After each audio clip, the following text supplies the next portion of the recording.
Holy cow, it actually works. I was able to get around the schedule change. Woo-wee. Okay, so, yeah. I guess what better day to do it than Happy Saturday, everybody! Woo! Okay, yeah. It is Saturday. And, you know, I actually, I said I wouldn't give birthday shoutouts anymore. But but there is one I was really saving for in particular. It was actually for one of my brothers from Trinity-Pawling. And, well, I should back up. I actually met this guy literally on the morning of the second day that I was at Trinity-Pawling. I mean, I've said this story before, but for those of you who don't know, on my way to Trinity-Pawling, I believe it was on September 2nd, 2008. It was a Tuesday. I mean, I knew I was going to Trinity-Pawling, and I knew I was feeling sad. But what really got me going was the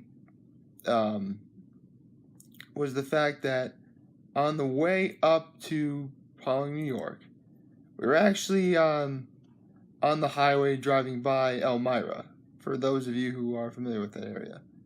Like, we're definitely between Horseheads and Elmira on the highway, heading up towards Pawling, New York.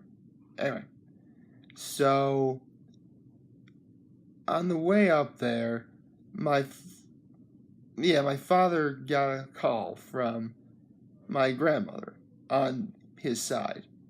See, a lot of I don't know if I've ever mentioned this, but a lot of my family on my mother's side is scattered throughout. You know, we have some in Boston, or not Boston per se, but, Massachusetts, specifically Wellesley and Reading. You know, I have family out in Denver, as well as, my grandmother on my mother's side lives out in Las Vegas, of all places. So, on my father's side, everybody's close. And everybody's close by, excuse me.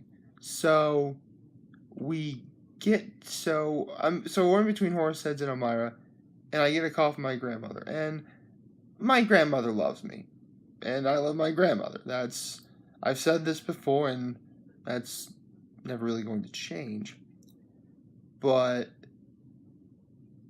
what really hit home was that this would be the first time ever that I would be separated from, my grandmother, which afterwards I just started crying, only to immediately arrive at Trinity-Pawling, get myself a small lunch, and I immediately had cross-country practice later that day. And keep in mind, you're talking to a guy who used to play football, but I knew for a fact I was going to do cross-country Trinity-Pawling. I knew I was. I mean, yeah, I played football, but anyone from Horseheads who knows me knows I wasn't very good. Although in my defense, and I said this before, it did not occur to me that I could actually anticipate the snap of the ball. But that's on me. Plus, you live and you learn. So, I get there, and I had done some training. In fact, the 2 weeks prior to going to Trinity-Pawling, I was actually running like 6 miles a day. I want to say 6, it was really 5.8. Like 2.9 in the morning, and then a few hours later do 2.9 again. So, yeah. I can't say I was completely out of shape. Plus, I really was focusing on my diet as well. So, I get there, and we do like the entire course like twice, like running to all the locations of the course, the cross-country course, I mean. And we get to, after we run the course the first time, we then had to run it on our own again. Now, at that point, the first friend I'd already made was my roommate, who actually played soccer for Trinity-Pawling. And he was actually one of my teammates doing track. So, there's that. The second friend I made, I actually made that very day I arrived as well. His father and mother were actually both teachers or admins at Trinity-Pawling. In fact, I remember while we were running, I reached my right hand because he's on my left, but it's etiquette to use your right hand to shake hands. So going over across my body, I'm like, my name's Nick. So there's that. But then there was the next day. See, when you do cross country, literally either the day you start, when you do 2-a-day sessions, or the next morning, you have what's called a 3,000-meter run. And it's basically sort of a time trial to see how you're doing. And I remember one of the coaches actually holding up his hands, counting how many laps you have. You see, to run 3,000 meters, it's actually about 7.5 laps. And around a standard cross-country track, it's 7.5 laps. So, we're running in. As he's holding up his hands, counting how many laps we had left, I actually thought he was giving people high fives, so I gave him a high five as I, passed by him. I mean, at the time it made sense. Plus, even now I do feel my heart was in the right place. So, over time, I actually just started passing, so many of the guys on the team. And keep in mind, I was easily the biggest guy there. You're talking, 70 plus pounds ago, and I was still running like crazy. I'm passing by everybody like it was nobody's business. So I get to the end of the 3,000-meter run, and I was tired, but not so tired that I immediately collapse on the ground. No, nothing like that. And then there was this little guy, and he was the first to recognize how good I was. And eventually we talked, and he ended up becoming one of my best friends there. At least I feel that way. Because this guy was the first person I always knew had my back. And I knew one day I knew I would feel this way because we actually had a cross-country meet on a Wednesday at a prep school called Millbrook. And the course itself was a little bit confusing as to where he had to go. There was one, and he was far in front of me, but not so far that if I were to yell at him, he couldn't hear me. So most people would take this as an opportunity where if you think that somebody's going to get lost during a race, you would, sort of cheat your way and, pass by him. I didn't do that, though. I actually, hey, we're going it's this way. And even though technically I was ahead of him for a little while, he still ended up passing me. But it felt good doing that. And even after cross-country season, we still found times to talk with each other, and we had different sports to do. He was actually a really good squash player. A really good squash player. He showed a lot of passion for it. And, he was just amazing. He was, keep in mind, I was a postgraduate at the time, which means when I was a senior, he was only a freshman. This guy was a sophomore at the time. Meaning, this kid was a lot nicer and smarter than anyone I had known for a long time. And over the years, I am glad to call him a true friend. So much so that, honestly, if I was to get married, and I said this before, but if I ever get married, I'd have all of my brothers be groomsmen, just because. But this guy would definitely be one of them for sure. I'll put it to you that way. So, unfortunately, the way his... Because I always wish people happy birthday on Facebook, for those of you who already know.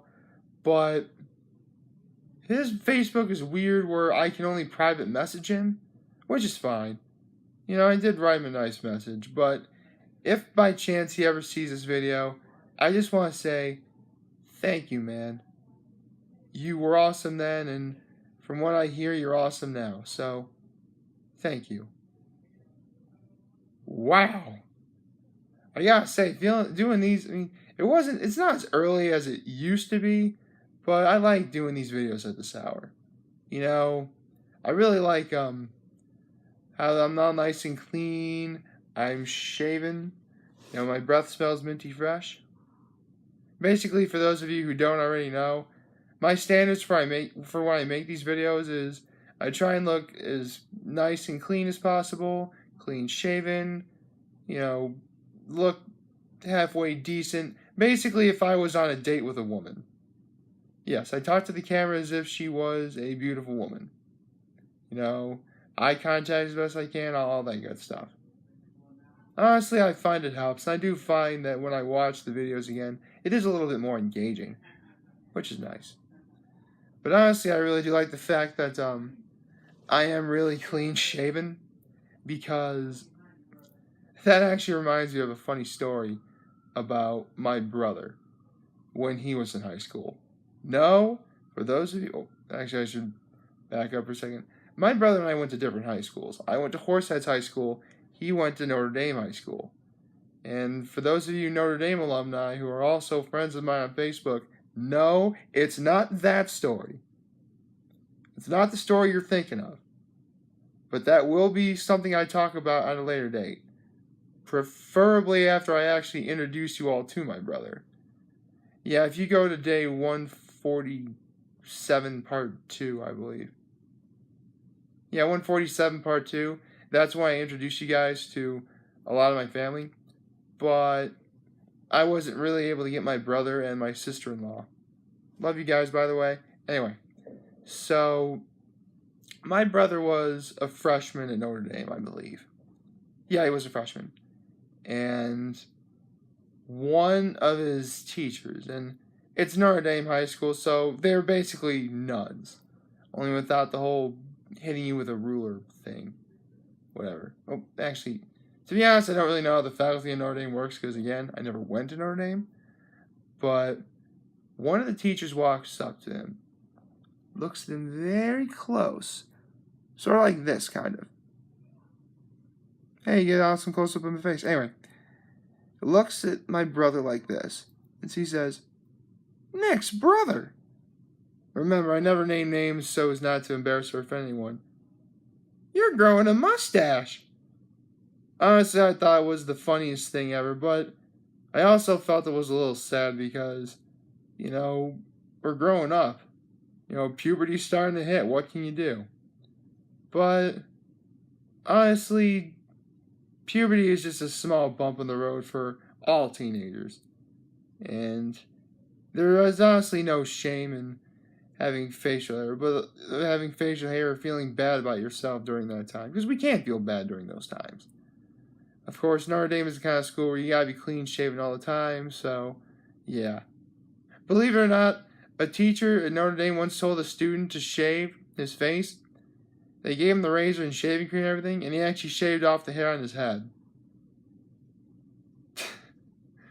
What can I say? Some people really will do what they can to defy the law, or the man, if you will. Got to end the video on a high note, and on that note, I'm humbled I made this video for all of you guys to watch and enjoy today. I'm hopeful we all have a wonderful Saturday, and remember, if any of you guys ever want to talk or chat, I'll always be here to lend an ear, and I'll always have your back. So take care, everybody, and happy Saturday.